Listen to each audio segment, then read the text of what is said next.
오늘 제가 총 7주간 계획을 잡았는데 그 7주간의 마지막입니다. 교회와 정치 또는 역사 속의 그리스도인들은 이 사회와 이 역사 앞에 어떤 책임감을 가져야 되는가의 마지막 부분입니다. 그동안 나누었던 이 6번에 걸쳐서 나누었던 내용들이 여러분들에게는 어떻게 들렸는지 모르겠습니다만은 이런 얘기도 들어봐야 되는구나, 이런 생각도 해봐야 하는구나 라는 차원으로 여러분들이 들어주시고 양약으로 삼으셨으면 좋겠다라는 말씀을 드립니다.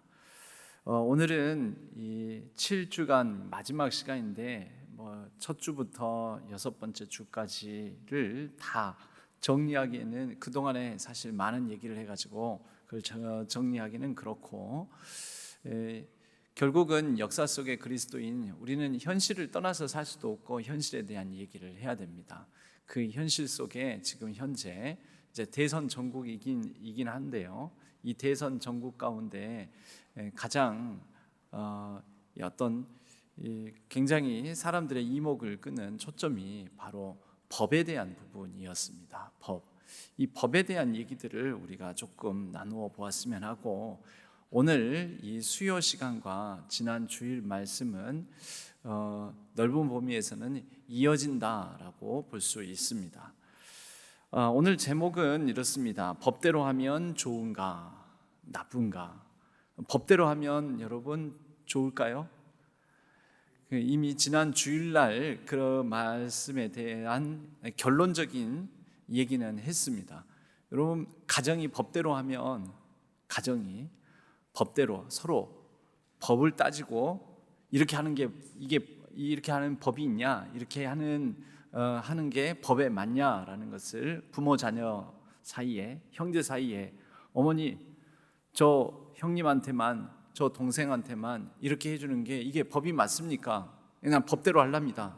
여러분, 만약에 자녀가 부모한테 그렇게 법을 가지고 법대로 하자고 얘기를 한다면 여러분, 좋은 가정입니까? 부부 사이에 우리 법대로 하자라고 한다면 그 좋은 가정입니까? 부부 관계가 좋습니까? 또 집안끼리, 형제끼리 우리 법대로 하자. 그러니까 형이랑 나랑 누나, 동생들하고 우리 한번 법대로 다 해결해 보자, 이렇게 말하기 시작한다면 여러분, 그건 법대로 하자 그랬으니까 법대로 하겠지요. 누가 판결을 내리겠습니까?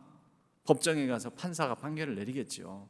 그럼 판사가 판결을 내린 그 법대로 그렇게 하면 서로 억울함도 없어지고 마음이 편안해지고, 역시 법대로 하니까 우리 형제 사이가 더 화목해지고 더 돈독해지고 우리 서로 평화가 넘치고 우리 사이가 좋아지고, 그렇겠습니까?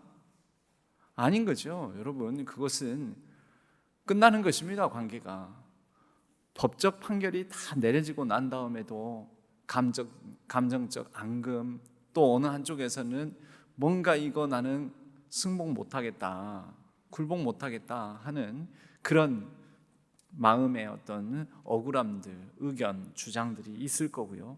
법대로 하는 게 다 좋은 게 아닙니다. 그런데도 이 사회는 점점 더 법을 따진다라는 거죠. 여러분, 소송 천국, 웬만하면은 모든 걸 다 송사로 해결하려고 하는 곳이 우리나라보다, 지금은 글쎄요, 요즘은 대한민국이 미국이 대한민국보다 월등히 잘 사는 나라다, 이렇게 말하기는 힘든 것 같습니다. 저도 최근에야 미국을 가본 적이 있지만, 미국을 가보니까 우리보다 미국이 엄청 잘 산다, 이런 느낌은 별로 안 들더라고요. 별로 그런 거 들지 않았습니다. 오히려 한국이 낫다, 한국이 더 빠르고 더 편리하고 더 여러 면에서 정말 살기 좋은 면들, 먹거리 풍성하고, 그래도 물가가 또 어떤 부분들에 대해서는 이렇게 외식을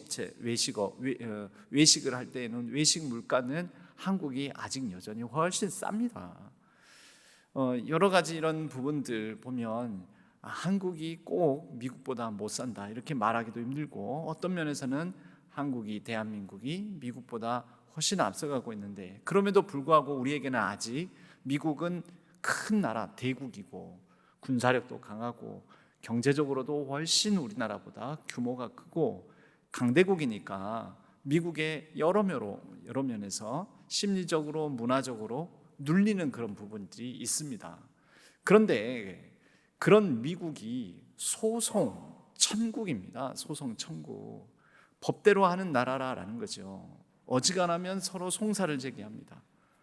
그래서 법대로 모든 일상생활의 문제를 해결하려는 경향성을 가진 나라. 그래서 미국이 우리나라보다 서로 시민들 사이에, 국민들 사이에 관계가 더 좋습니까? 꼭 그렇게 보기 어렵다라는 거죠. 오늘 이런 제목을 가지고 그러면 이 법대로 한다라는 것을 법치주의라고 말할 수 있는데요, 이 법치주의가 과연 타락할 수 있는가? 그러니까 법치주의가 잘못 작동될 수 있는가? 법으로 다스린다라는 것이 법치입니다. 그런데 법으로 다스리는 것, 법대로 하자라는 것을 어떤 상황 속에서도 앞세우는 것, 이것을 법치주의라고 합니다. 그래, 다 법으로 해결하자 이렇게 하는 게 법치주의라고 말할 수 있습니다. 그런데 이 법치주의가 과연 타락할 수 있는가? 예, 타락할 수 있습니다. 최근 1년에 우리 대한민국이 최근에 겪었던 여러 일들을 보면 법치주의가 타락할 수 있는 부분들, 그런 가능성이 아니라 법치주의가 확실히 이상하게 작동될 수 있겠구나라는 것을 우리는 경험하고 목도하고 있습니다. 여러분, 성경 안에는 이 법치주의의 문제를 안 다루는 것 같은데 다루고 있습니다. 이 법치주의가 잘못 작용되었을 때 어떤 문제를 낳고 또 어떤 큰 피해자를 양산하는지를 보여주고 있다라는 거죠. 오늘 유인물을 보면서 같이 말씀을 나누었으면 합니다. 여러분, 오늘은 성경 한 구절을 가지고 하는 설교라기보다도 7주간의 마지막 특강으로 여겨주시면 좋겠습니다. 법치주의의 위기, 법치주의는, 법으로 다스리는 것은 결국 정의를 실현해야 됩니다. 정의. 근데 정의에 대한 정의가 사람마다 다를 수가 있습니다. 전두환 대통령 시절에 경찰서 앞에 쓰여진 간판이 뭐였냐면 정의사회 구현이었습니다. 그때 말하는 정의는 어떤 정의였을까요? 전두환 씨가 다스리는 나라 방식대로 국민들이 말 잘 듣고 전두환 통치 하에 그 통치에 따라서 잘 이루어지는 게 정의였던 거죠. 그러나 그때 전두환 일가는 엄청나게 부를 쌓았고 엄청난 비리, 부정 이런 것들이 있었고 또 독재 있었고 국민의 자유를 억압했었고 집회, 시위, 결사의 자유, 출판의 자유, 표현의 자유가 억압당했었죠. 이건 정의롭지 못한 거였습니다. 하지만 정의사회를 구현하고 있다라고 했었습니다. 국민들의 인권이 억압되었습니다. 그 국민들의 인권이 억압되는 사례 중에 하나가 뭐였냐면 삼청교육대가 있었습니다.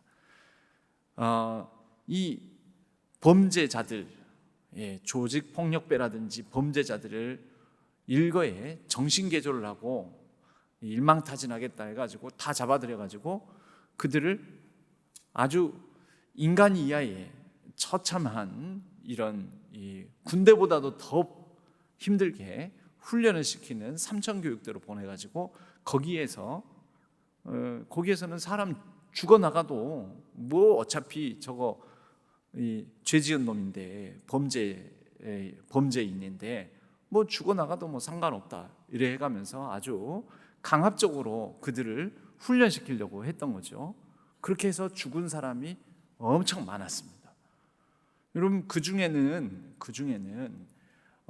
진짜 끔찍한 흉악범죄를 저지른 사람도 있었을지 모르지만 애매한 죄, 이렇게까지 끔찍한 대우를 받지 않아도 될 가벼운 죄를 저지른 사람들도 있었습니다. 심지어 그 가운데에는 사상범, 정치범, 예를 들면 전두환 정권에 반대했던 그런 민주화 인사들도 삼천교육대에 끌려가서 고초를 당하는 경우가 있었다라는 것입니다.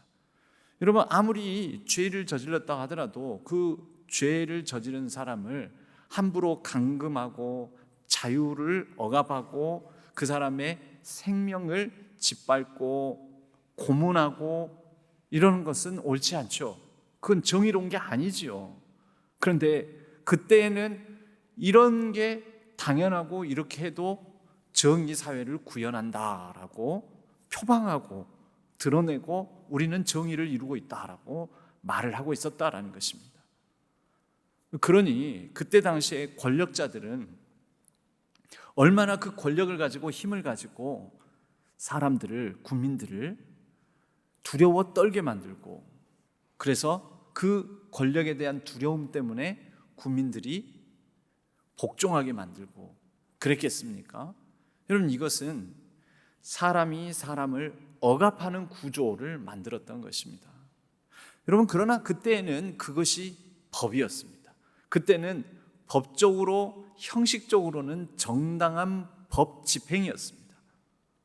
보십시오. 법치이지 않습니까? 법으로 다스렸다라는 거죠. 뭐가 잘못이냐?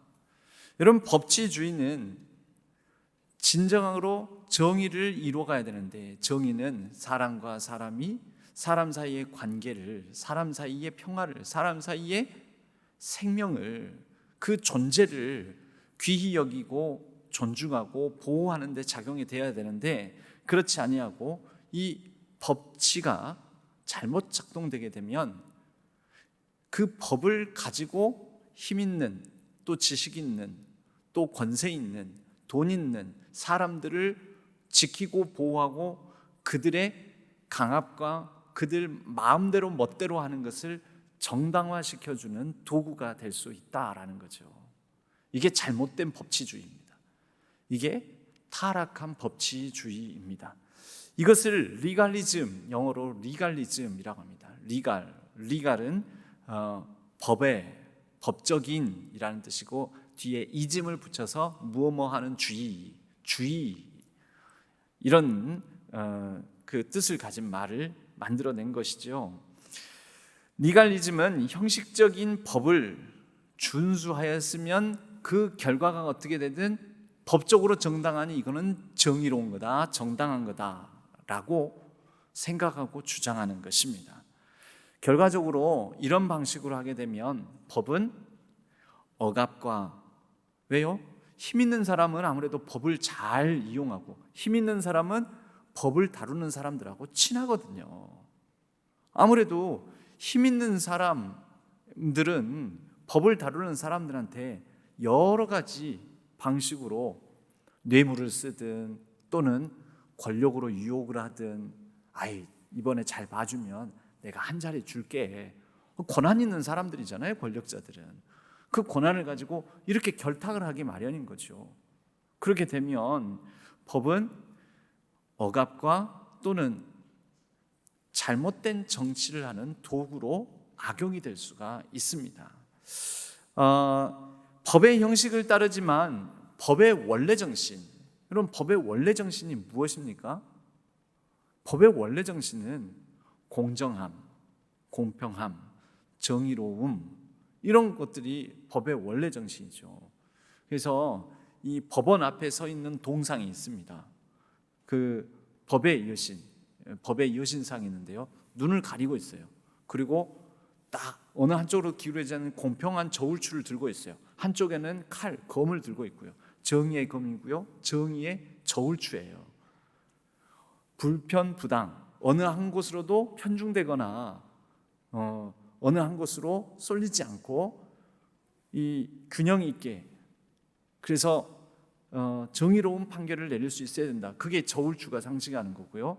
또 힘 있는 자가 힘이 없다고 힘 없는 사람들을 자신이 가진 힘으로 함부로 했을 때, 또 범죄를 저질렀을 때 그런 사람들에 대해서 이 정의의 검, 법의 검으로 이 사람들을 혼내준다라는 의미에서 검을 들고 있는 것입니다. 그는 눈을 가리고 있어요. 거기에 보면 이렇게 손수건 같은 걸로 눈을 가리고 있습니다. 그 법원 앞에 서 있는 그 여신상에. 왜 눈을 가리고 있겠습니까? 상대방의 지위 고하, 상대방의 귀천, 상대방이 부귀, 잘 사는가 못 사는가, 상대방의 신분, 많이 배웠는가 못 배웠는가, 이런 거를 보지 않겠다.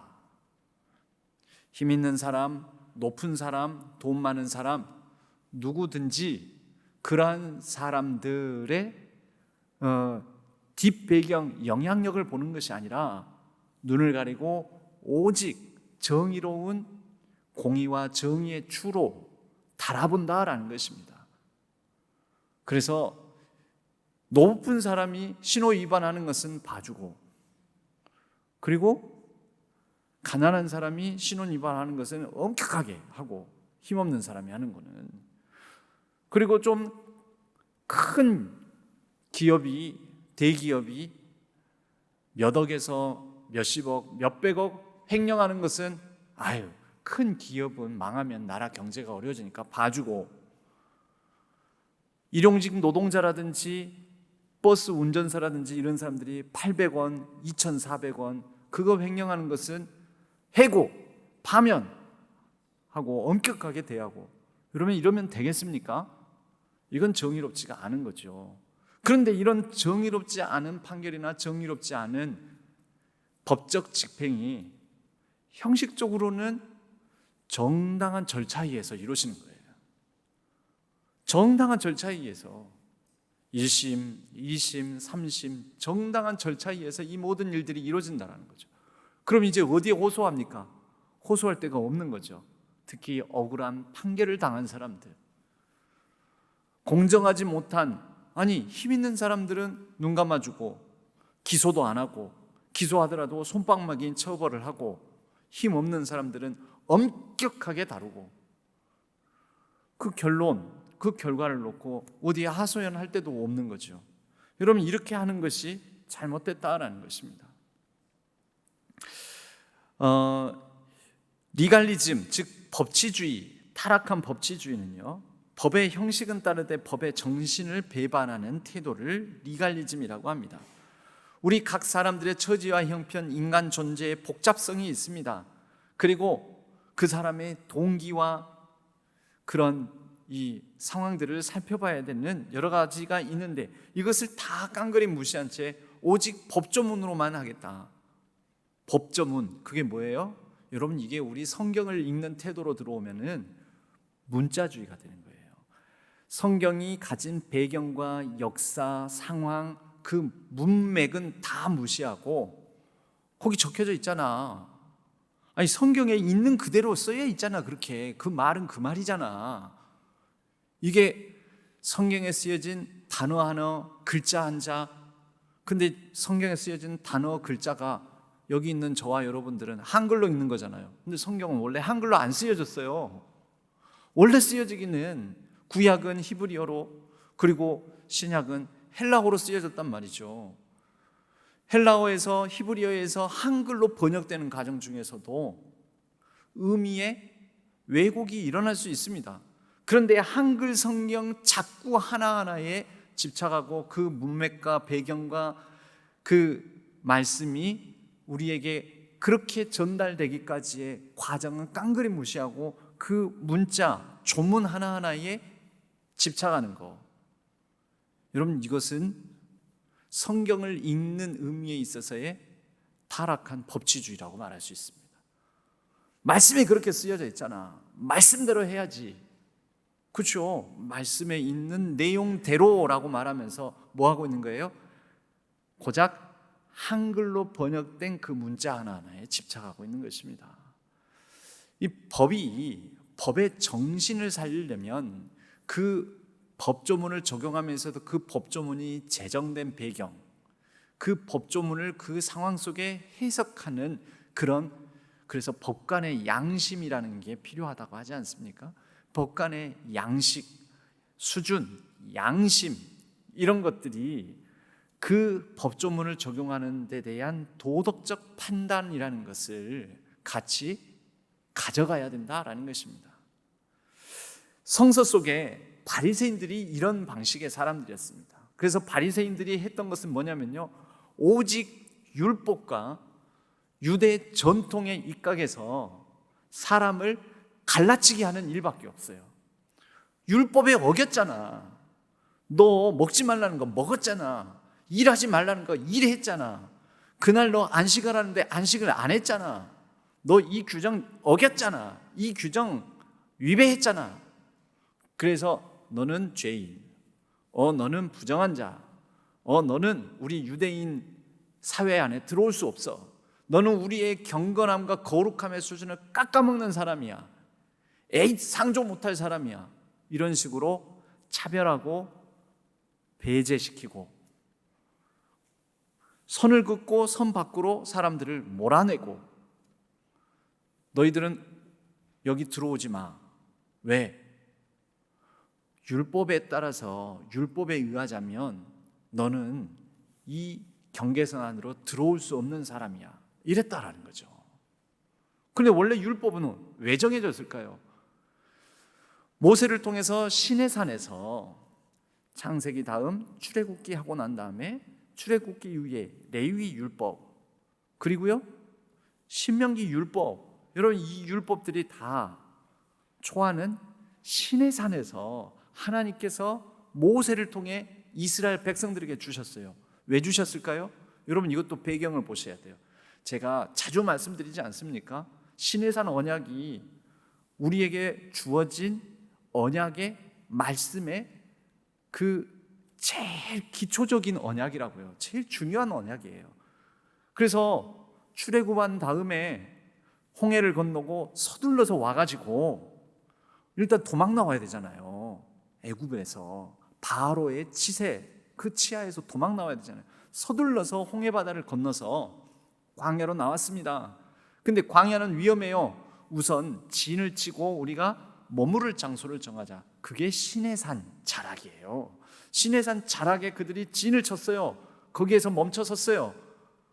거기에서 멈춰서 있는데 시내산에서 모세를 부르셔가지고 시내산에 올라간 모세에게 하나님께서 법을 주시는 거예요. 여러분 이게 배경이죠? 그 법을 왜 주셨을까요? 이제 애굽을 떠났는데 400여 년 동안 애굽에 있으면서 이 이스라엘 백성들도 애굽의 의식, 생각, 애굽 문화, 애굽의 습관, 애굽에서의 노예 근성을 가지고 있었어요. 그들이 익숙한 거는 애굽의 법이에요. 애굽의 규정, 애굽의 문화, 애굽의 관습, 애굽의 전통, 애굽의 방식. 그러니까 그들에게 새로운 방식을 줘야 되는 거죠. 그런데 애굽의 방식의 가장 큰 특징은 뭐냐면 파라오가 신이에요. 바로가.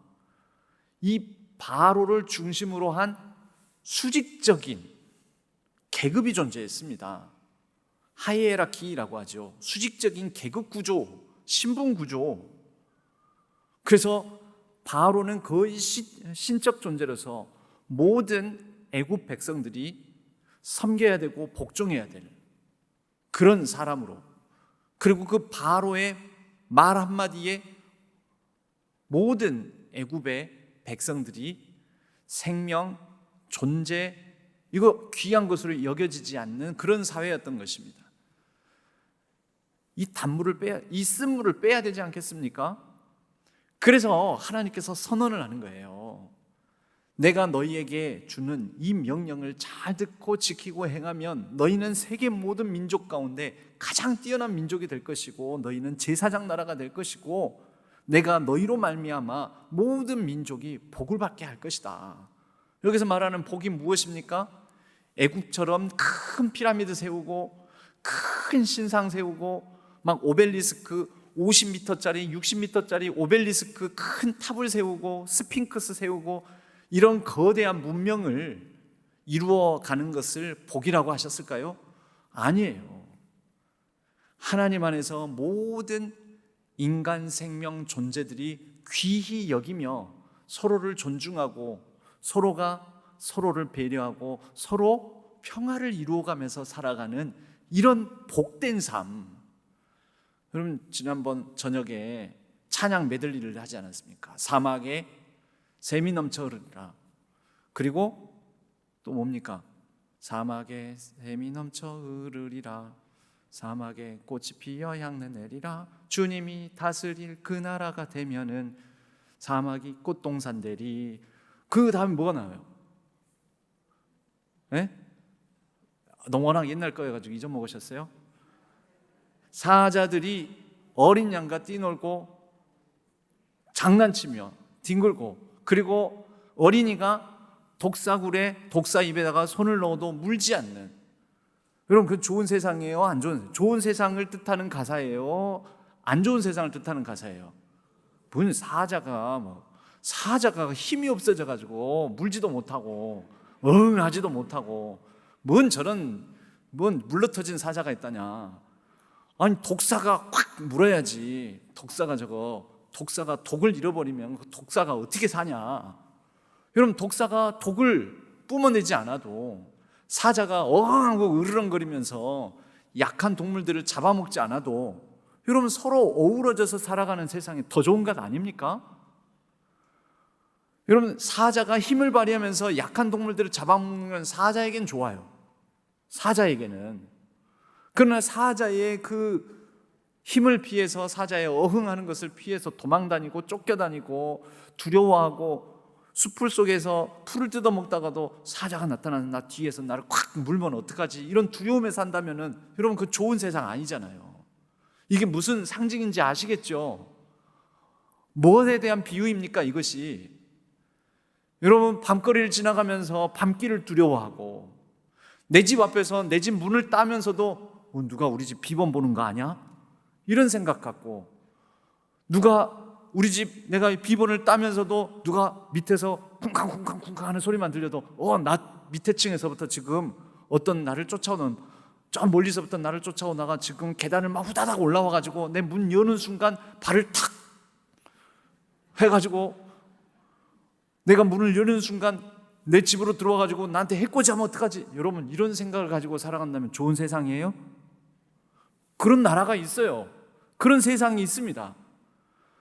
내가 좀 좋은 차를 타고 좋은 집에 살면은 저 두려움에 떨어가지고 더 철조망을 치고 벽을 세우고 경비원을 세우고 또 인건비를 돈을 들여가지고 더 벽을 더 높이 세우고 그런 나라들이 있어요. 여러분 혹시 필리핀 가보셨어요? 필리핀은 빈부격차가 세계에서 가장 심한 나라 중에 하나입니다. 거기에서는 일반 어느 정도 중산층만 되더라도 일반 마을에서 못 살아요. 빌리지라고 해가지고, 필리핀에서 말하는 빌리지는 어떤 것이냐면요, 철책이 둘러져 있고 담장이 쳐져 있는 그 담장 안에 있는 공간을 빌리지라고 그래요. 거기에는 무장한 사설 경비원이 지켜요.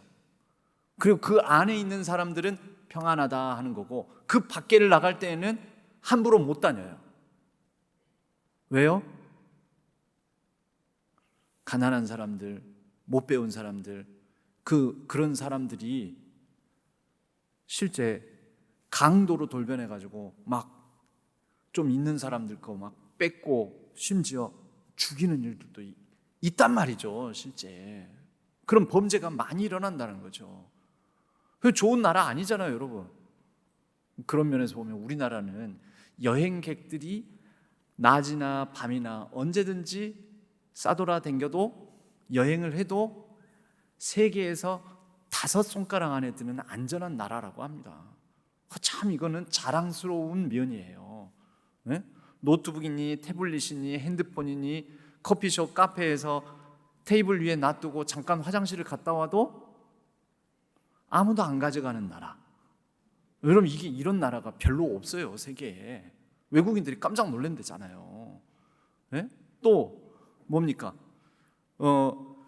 주차장에다가, 이런 공영 주차장이나 주차장에다가 차를 세워놓고 차 안에다가 내 가방, 백팩이라든지 또는 이런 뭡니까? 여자들은 이런 파우치 같은 거, 이런 거 차 안에다가 그냥 놔두고 내려도 문만 잠가 놓으면은 안심할 수 있나요? 심지어는 저도 그런 경우가 있어요. 가끔은 창문 내려놓고 문만 잠그고 창문 내려놓은 상태에서 그대로 하룻밤 그냥 그대로 놔두는 경우도 있어요. 근데 차 안에 아무것도 안 가져가요. 또 희한한 나라죠. 그 미국 같은 데는요, 창문 다 올려놓고 문까지 다 잠가놨는데도, 주차장에다가 제대로 세워놨는데도 거기가 써졌어요. 경고문이. 차 안에다가 아무것도 두지 마세요. 가방 같은 거 놔두지 마세요. 태블릿, 핸드폰, 귀중품들 두지 마세요. 왜요? 창문 깨고 훔쳐가 버려요. 제대로 된 주차장에다 세워놨는데도. 그래서 경고문이 적혀져 있어요. 차 안에 물건을 두지 말 것이라는 경고문이 있습니다. 좋은 나라가 아니잖아요. 다시 돌아가세요. 여러분, 우리는 좋은 나라를 이뤄간다는 것은 바로 그런 것입니다. 힘 있는 자가 힘 없는 자를 뺏지 않고 서로 어우러져서 평화를 이뤄가는 것. 여러분, 바리새인들이 그런데 바로 이런 방식으로 사람을 갈라치게 합니다. 그들은 율법을 아주 철두철미하게 지켰지만 사랑과 정의를 저버렸습니다. 사랑과 정의가 무엇입니까? 동포를, 형제를, 사람을, 저 사람도 우리 형제야, 저 사람도 우리 동포야, 저 사람도 나와 같은 사람이야 라고 인정하고 바라보는 것, 이게 성경이 말하는 정의입니다. 그게 올바른 관계라는 거예요. 사람과 사람 사이에 맺을 올바른 관계. 마태복음 23장 23절에 이런 말씀이 있습니다. 화 있을진저 외식하는 서기관들과 바리새인들이여, 너희가 박하와 회양과 근처에 11조는 드리되, 그건 뭐냐면 율법의 규정대로 살아간다라는 표현이 이 표현이에요. 율법의 규정대로.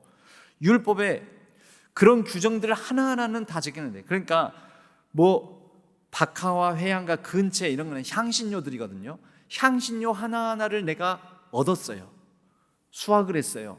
구매를 했어요. 그러면 거기에서도 심지어 일일이 11조를 하나하나 떼가지고 하나님께 드릴 생각을 할 정도로 율법에 철두철미하면서 더 중요한 것, 율법이 더 중요시 여기는 정의와 긍휼과 믿음은 버렸도다. 야, 너희들은 법은 법대로 지키긴 했는데 법 안에 담겨져 있는 진짜 이 법을 주신 하나님의 뜻, 그 정신, 애굽처럼 살지 말아라. 애굽 방식으로 살아서는 안 된다. 애굽처럼 파라오가 또 채찍을 든 관리 감독관들이 채찍질을 하면서 너희들은 노예니까, 너희들은 밑바닥 인생들이니까 내 말 들어 하고 강압적으로 하는 그런 방식대로 살지 말아라. 그래서 율법을 주셨단 말이에요. 출애굽을 하자마자, 홍해를 건너자마자 시내산 자락에서 너희들끼리는 그렇게 살아서는 안 된다. 너희들은 신도 아닌 것을 신으로 여기면서, 예를 들면 바로라든지, 그 다음에 개구리 신이라든지, 바로 그 애굽에서는 그런 게 다 신이었으니까요. 개구리, 파리 이런 신들을 섬기면서 너희들이 진짜 하나님을 모르고 그렇게 억압 가운데서 살아가지 말고 남을 억압하면서 살지 말아라. 이게 하나님 뜻입니다. 그게 바로 율법을 제정하신 이유예요. 그래서 하나님과 올바른 관계를 맺고 사람들과도 올바른 정의로운 관계를 맺고 살아가라. 이것이 핵심이었습니다. 그런데 그 율법을 주신 정신, 정의와 긍휼과 믿음은 저버리고 법조문, 법대로 나는 살고 있다, 하나하나 문자에 집착하면서 살고 있더라는 것입니다. 여러분, 심지어 불법을 행하면서도 우리는 법적인 절차를 다 지켰다면서 우리는 아무 책임이 없다라고 스스로 면죄부를 주는 행위들이 있더라는 것입니다. 그게 바로 예수님 십자가 사건에 나타납니다. 명백한 불법인데 합법적 절차를 거쳤기 때문에 이 명백한 불법적 결과도 법적으로는 정당하다라고 얘기하는 거죠. 예를 들면 보십시오. 유대의 율법에 따르면 그들의 법에도 있어요. 밤중에는 재판을 못하게 돼 있었습니다. 그런데 그들은 밤중에 갑작스럽게 예수님을 얼렁 서둘러서 처형을 하려고 산헤드린을 소집하고 산헤드린 공의회를 소집을 하고 밤중에 예수님을 신성모독죄로 몰아갑니다. 그리고 자기들은 이 사람에게 사형을 내리는 과정 절차를 지켰다라고 스스로 합리화를 하는 것입니다. 두 번째, 여기에 빌라도도 아무리 생각해봐도 로마의 법에 따라서 보더라도 죄가 없어 보입니다. 죄가 없어 보이는데 어떻게 합니까? 여러 번 무죄임을 확인하면서도 유대인들이 두려워가지고 손을 씻지 않습니까? 이 손을 씻는다는 게 뭡니까? 나 책임 없다. 면책. 나 책임 없어. 책임을 면하려고 손을 씻습니다. 책임을 회피하는 거죠. 마태복음 27장 24절에 나와 있는 말씀. 나는 이 사람의 피에 대하여 무죄하니 너희가 당하라. 이게 전형적인 법비들이, 이런 법비란 말 아시죠? 법자의 비자가 도적 비자예요. 도적 비자. 아닐 비가 요 디귿자 네모 안에 들어있어요. 아닌 짓거리를 분명하고 있는데 우리는 옳다 하고 자기들의 프레임, 틀 안에서 우리는 옳다라고 하는 게 그 도적 비자에 담겨져 있는 뜻입니다. 법적으로 우리는 법조문에 의해서 법적 판단을 했을 뿐이요, 법적 절차를 지켰기 때문에 법적으로 정당하다, 이러는 거죠. 근데 결과를 놓고 보면 고개가 갸우뚱거리는 거예요. 일반 상식, 윤리, 도덕적으로 볼 때 이상한데 그러면서 그러한 법비들은 거기에서 이익을 얻고 유익을 누리고 자기의 권세를 행사하고 이러더라는 것이죠. 여러분, 빌라도가 어떻게 보면 그런 사람이라고 볼 수 있습니다. 분명히 법 집행자이지 않았습니까? 판결을 하는 사람이지 않았습니까? 그러면 억울하게 누명을 쓰고 모함을 당하는 사람도 있겠구나. 그래서 그 상황과 형편을 고려해가지고 용기 있게 자기가 가진 권한을 행사해야 되는데 손을 씻으면서 자, 나는 이제 책임을 면했다. 너희들이 당해라. 이건 뭐냐면 자기 권좌를 지키고자, 로마 총독으로서의 권좌를 지키고자 무책임한 행동을 한 거죠. 그 자기 이익 때문에 이렇게 하는 것입니다. 여론을 동원한 종교 권력들이, 대제사장들은 백성을 선동하고 바라바를 석방하라고 하면서 예수를 죽이라고 막 외칩니다. 법이 아니라 감정과 조작된 여론으로 정의를 결정하는 그런 구조. 여러분, 이러한 여러 가지 부조리, 부정의한 것들이 어우러져서 예수님이 십자가에 달리시게 되는 거죠. 여러분, 이게 법적으로만 보면, 그 과정과 절차, 법적으로만 보면 예수님의 처형은 이렇게 이루어진 것이죠.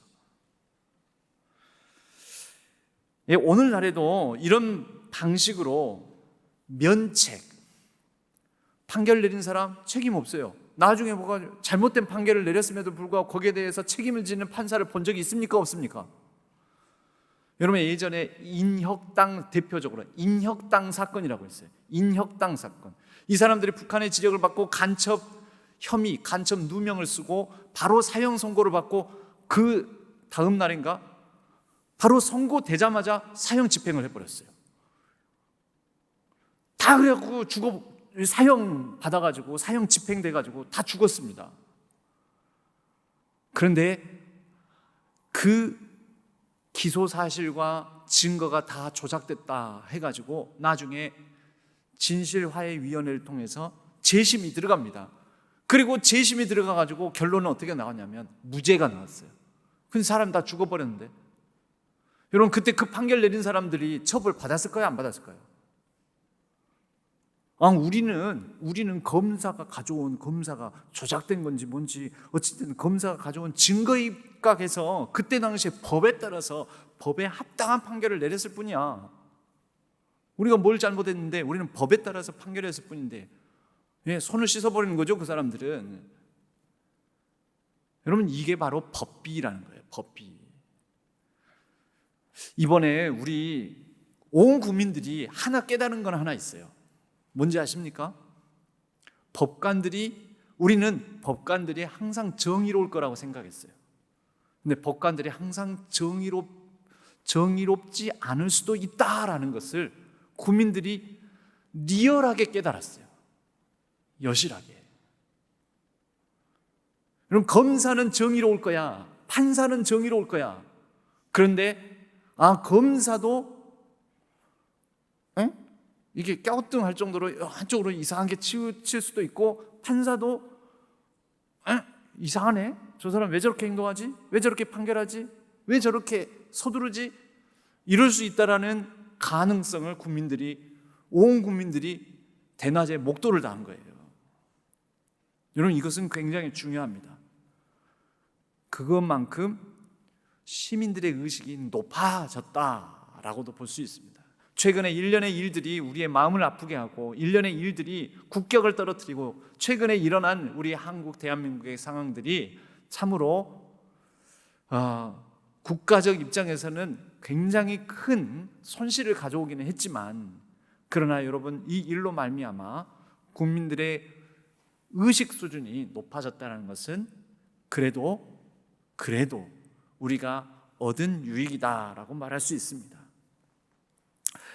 오늘날에도 정치적 표적 수사, 언론 플레이로 그 사람을 막 죄인으로 몰아가가지고 그 나중에서야 무죄 방면이 되기도 하고, 그러니까 그 사람 길들이는 거죠. 혼쭐 내고, 요런 언론 재판을 통해서. 그리고 형식적인 청문회 거쳤으니까 그 사람이 도덕적으로, 윤리적으로 구설수에 있고 그러더라도 이 사람 임명 강행하는 거 법적으로 잘못된 거 없어, 이거는 대통령 권한이야.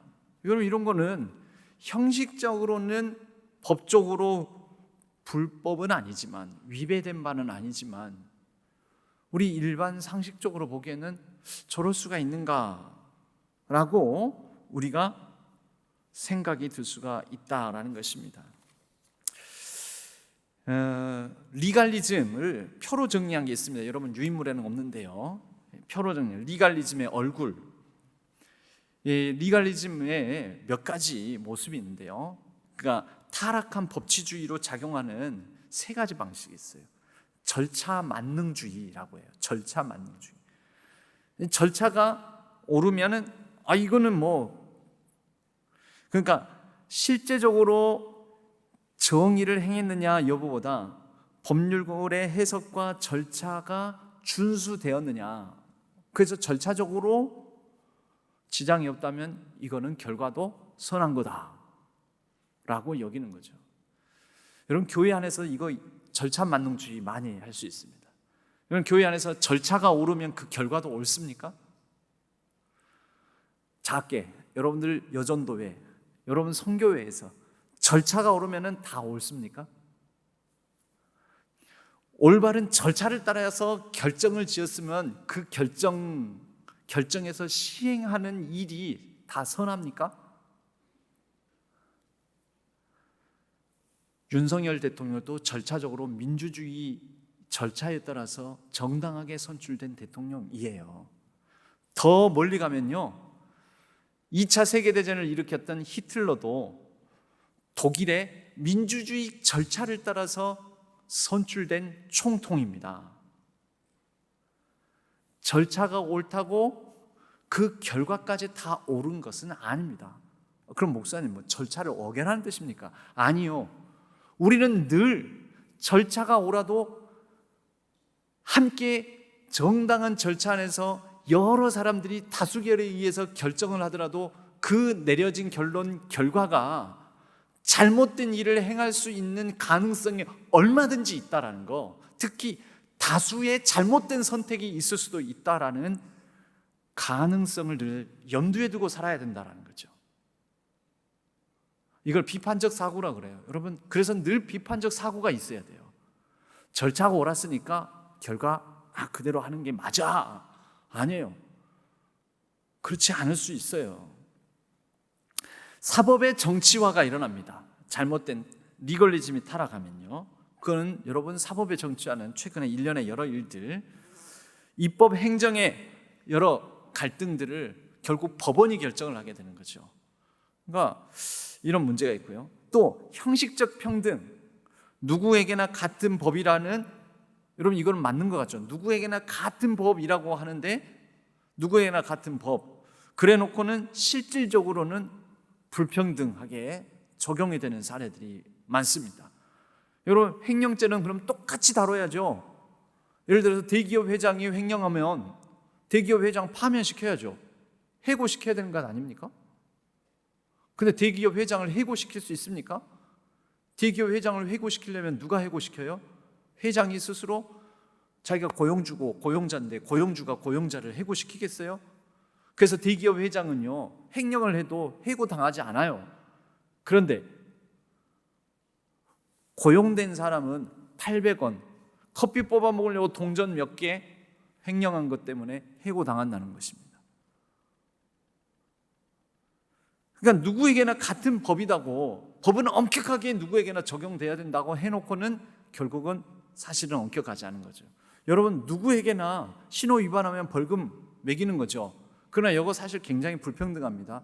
왜냐하면요, 제 경우에는 저만 하더라도 신호 어겨가지고 예를 들어서 한 5만 원짜리 딱지 날라오면은 잠이 안 와요. 그날 속이 쓰려가지고 아까워요. 5만 원. 내가 어쩌다가 그걸 어겨가지고, 그리고 제 아내 눈치도 보이고, 아내 모르게 얼른 내버려야 되겠다. 근데 통 집으로 날라와가지고 다 들통 나버려요. 그런데요, 여러분, 한 달에 한 2천만 원 버는 사람이 5만 원 범칙금 내는 거 아까워할까요? 안 할까요? 급하면 신호 위반할까요? 안 할까요? 그까짓 거 밟아, 그냥 밟아.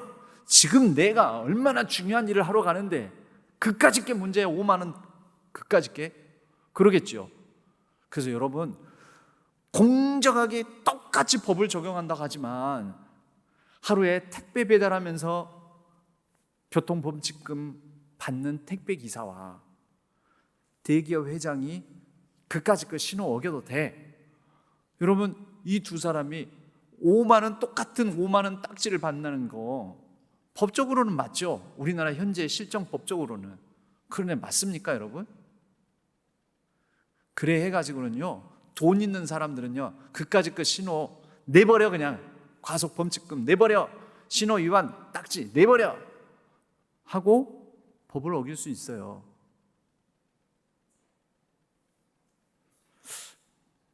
제 말이 일리가 없습니까? 생각 안 해보셨습니까? 그럴 가능성이 얼마든지 있지 않습니까? 제가 교통범칙금으로 예를 들었지만 다른 사례를 놓고 봐도 그래요. 그러니까 법이라는 것이 더 큰 책임을 져야 될 사람에게는 더 큰 책임을 물어야 됩니다. 그래야지 법을 지킵니다. 가난하고 힘들게 사는 사람은요, 5만 원 범칙금 가지고도, 아니 때로는 만 원 아까워가지고도 법을 꼭꼭 지켜요. 그런데 한 달에 몇 천만 원씩 버는 사람들은 만 원 그까짓 거 그 돈이냐? 어겨요. 안 지킵니다. 그거 범칙금 얘기가 아닙니다. 이 사회의 룰이라는 게 그렇다는 거죠. 일반적인 시민들은 법을 꼭꼭 지키는데, 그런데 저 부당하고 부조리하고 부정의한 일을 하는 사람들은 그까짓 거 어겨도 돼. 왜? 이거 어겨서 내가 얻을 수 있는 소득이, 수익이, 이익이 훨씬 더 크니까. 그러니까 여러분 어떻게 해야 되겠어요? 이까짓 거 어겨서 그 엄청난 수익을 얻을 행위로 범법을 저질렀으니 그 어마어마한 수익을 거둘 것으로 상정하고 했으니 당신에게는 들통이 날 경우에는 어마어마한 벌금을 매겨야 되겠다, 이렇게 가야 되지 않겠습니까? 800원 횡령한 사람하고 똑같이 가면 되겠습니까? 안 되는 거죠.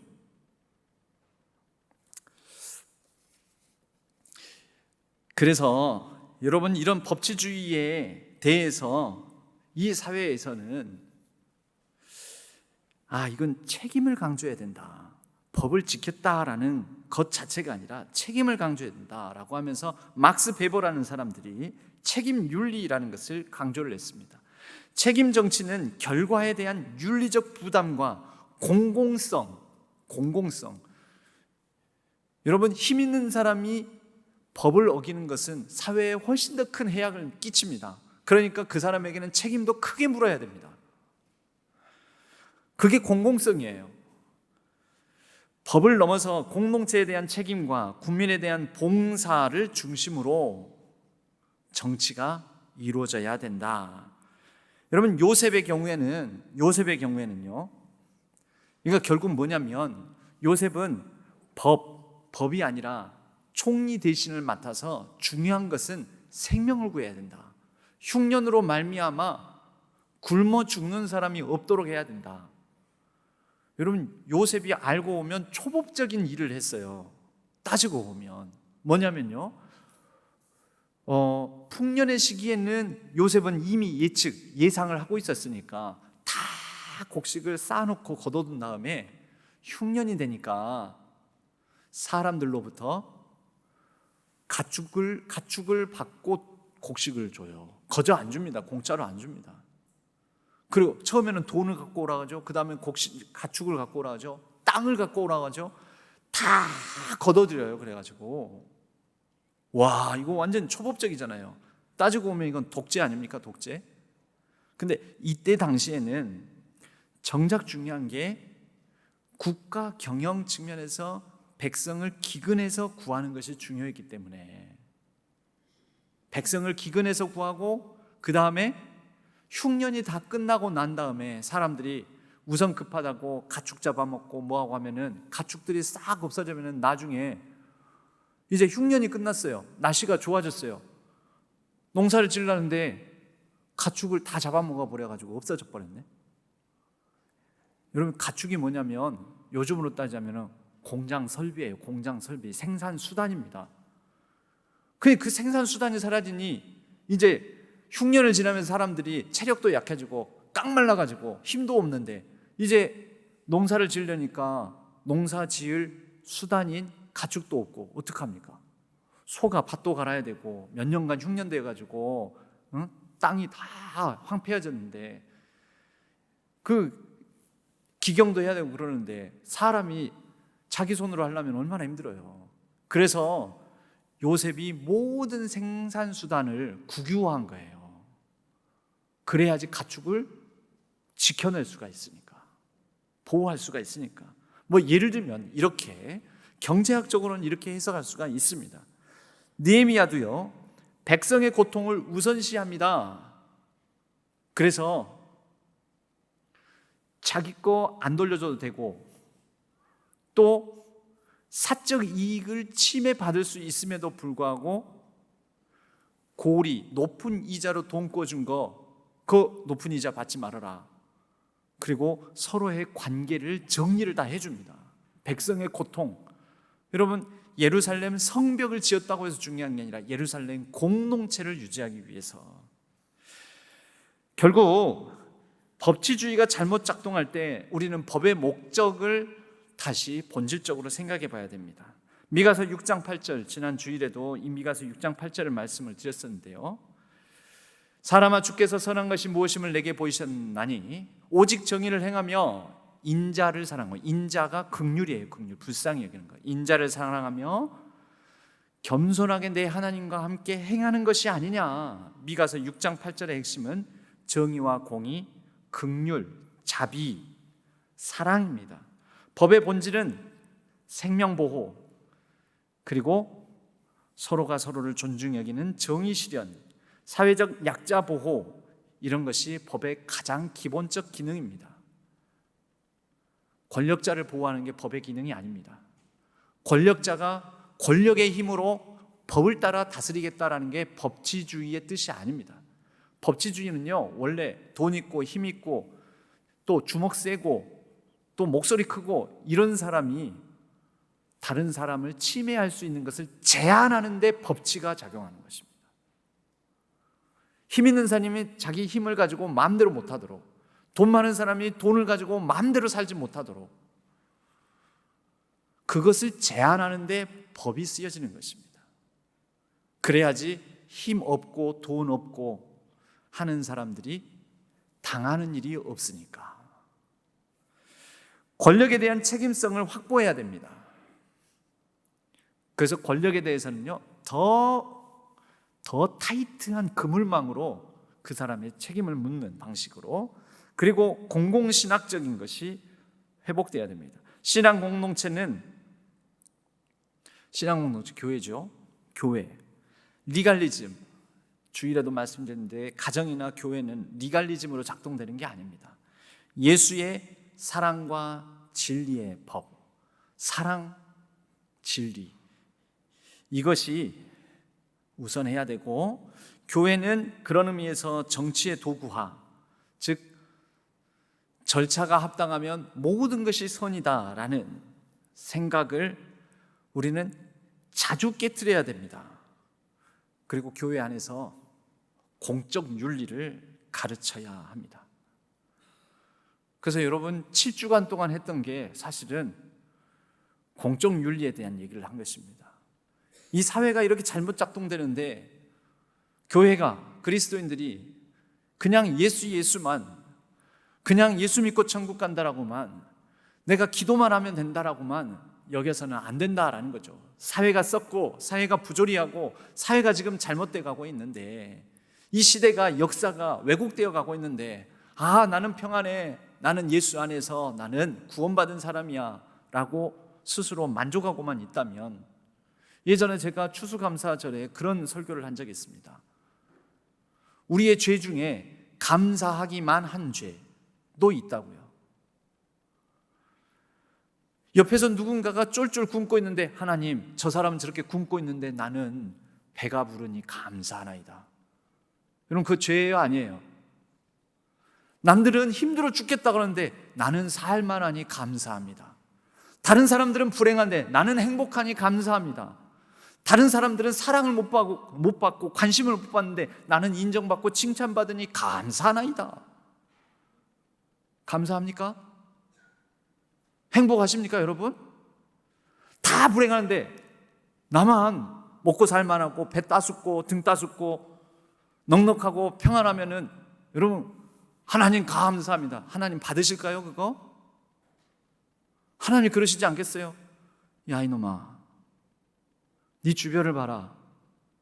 너만 잘 먹고, 너만 등 따숩고, 너만 배부르고, 너만 잘나고, 너만 똑똑하면 다냐?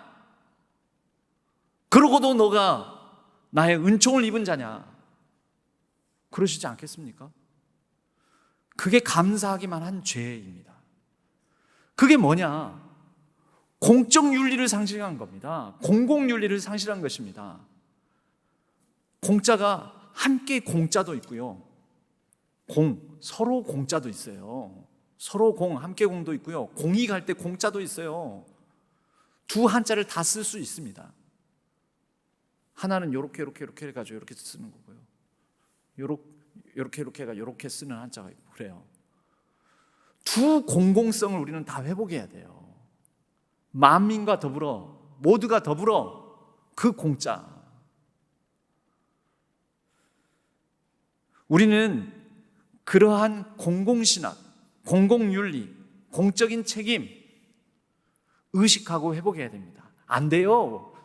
저만 하더라도 제 사적 유익을 더 앞세우고요, 나 혼자 더 잘 살고 싶은 마음이 있지요. 우리에게는 본성상 자기 중심적입니다. 하지만 우리가 성경을 읽으면서 하나님의 말씀, 하나님의 이 말씀의 죽비, 그 죽비로 정신을 차려가면서, 하나님, 나만 잘 산다고 감사하기만 한 죄를 범했습니다. 하나님, 함께 잘 살겠습니다. 함께 잘 살아보고자 한번 내 책임을 다하겠습니다. 이 책임을 생각해야 된다는 것입니다. 책임을. 그래서 그리스도인들은 이 시대에, 이 사회에, 이 역사에 태어난 예수 그리스도의 제자로서 책임을 생각함으로, 난 잘못한 거 없어. 난 법적으로 내가 법을 어긴 게 있어. 뭐가 있어? 나 이거 법적으로 정당하게 내가 거둔 거고, 이거 내가 열심히 일해서 내가 거둔 거고, 내가 열심히 다 해서 내가 잘 살게 된 거야. 그러면 법비나 다름없게 됩니다. 형식적 정당성, 절차의 정당성, 내가 남에게 해코지 하지 않았고, 남에게 피해 끼치지 않았고, 그래서 나는 잘 살게 되었다. 그러면서 감사하기만 한다면 우리는 형식주의에 사로잡힘으로 율법주의적 은혜만 누리고 있는 사람일 수가 있습니다. 교회는 진리를 위해 불편한 질문을 던질 수 있어야 되며, 불편한 생각도 할 수 있어야 되며, 우리는 의의 도구가 되어야 합니다. 진리를 알지니 진리가 너희를 자유케 하리라. 정의와 자비가 입 맞추는 이 땅의 정치. 여러분, 정치가 정치인들만 하는 줄 알죠? 교회 안에서 여전도회만 이끌고 가는 것도 정치예요. 아이, 내가 회장일 때 내가 더 번듯하게 잘할 거야. 여러분, 그게 정치예요. 성과주의적 정치. 이전보다도 이 다음 사람이 어떻게 되든지 말든지 난 상관 안 해. 나 때만 편안하면 돼. 그게 정치예요, 여러분. 그래서 어떤 대통령이 이 이후의 정권은 어떻게 되든 말든 나 때나 주가가 오르고 나 때나 사람들한테 펑펑 퍼주고, 그게 정치예요, 여러분. 포퓰리즘. 여러분, 우리는 작은 모임 안에서도, 성교회 안에서도 지금 정치를 하고 있습니다. 서로의 관계를 맺으면서 정치를 하고 있습니다. 내 은퇴한 뒤는 모르겠고 내 있는 동안에만 잘하면 돼. 정치예요, 여러분. 우리 다 정치하고 있어요. 정치적 사고를 하고 있고요. 그러면서 어떤 사람은 정치적으로 무책임한 사람이 있고요. 어떤 사람은 정치적 책임까지 생각하는 사람이 있습니다. 타락한 법치주의는 사회를 무감각하고 분열하게 만들면서 구원을 위한 길은 사랑 없는 율법이 아니라 정의 있는 책임에 있습니다. 정의 있는 책임. 우리 신앙인, 또 이 땅의 대한민국의 시민으로서 우리의 과제는요, 내가 서 있는 자리에서 나는 어떻게 책임 있는 자, 책임감 있는 자, 책임 정치를 하는 자가 될 것인가. 그러니까 여러분, 하다못해 작은 것, 내일 모레 사전선거부터 또 본선거일까지 여러분, 그리스도인들이 그건 누가 되든지가 말든지가 나랑 뭔 상관이야, 그냥 누군가 어떻게든 되겠지. 그렇지 않아요, 여러분. 우리는 선거도 열심히 해야 돼요. 1번 찍어라, 2번 찍어라, 3번 찍어라, 4번 찍어라, 이런 얘기가 아니에요. 내가 찍은 것에 대해서 내가 책임감을 가져야 되겠다. 어떤 사람은 그래요. 나요? 누가 어떻게 대통령이 돼서 어떻게 잘못하든지 간에 나는 상관없어요. 나는 안 찍었거든요. 그렇게 말하는 분들이 있어요. 나는 누가 나와도 안 찍어요. 대통령 선거 그놈이니까 나는 안 찍어요. 그래서 그 사람은 면책하는 거죠. 빌라도 같은 말인 거예요. 그게 빌라도 같은 의식이에요. 손을 씻는 거예요. 나는 투표를 안 했으니까 그 대통령이 잘하거나 못하거나 나랑 상관없어. 면책. 그런 것 아닙니다. 시편 85편 10절의 말씀을 다 같이 읽겠습니다. 시작. 긍휼과 진리가 같이 만나고 의와 화평이 서로 입 맞추었으며.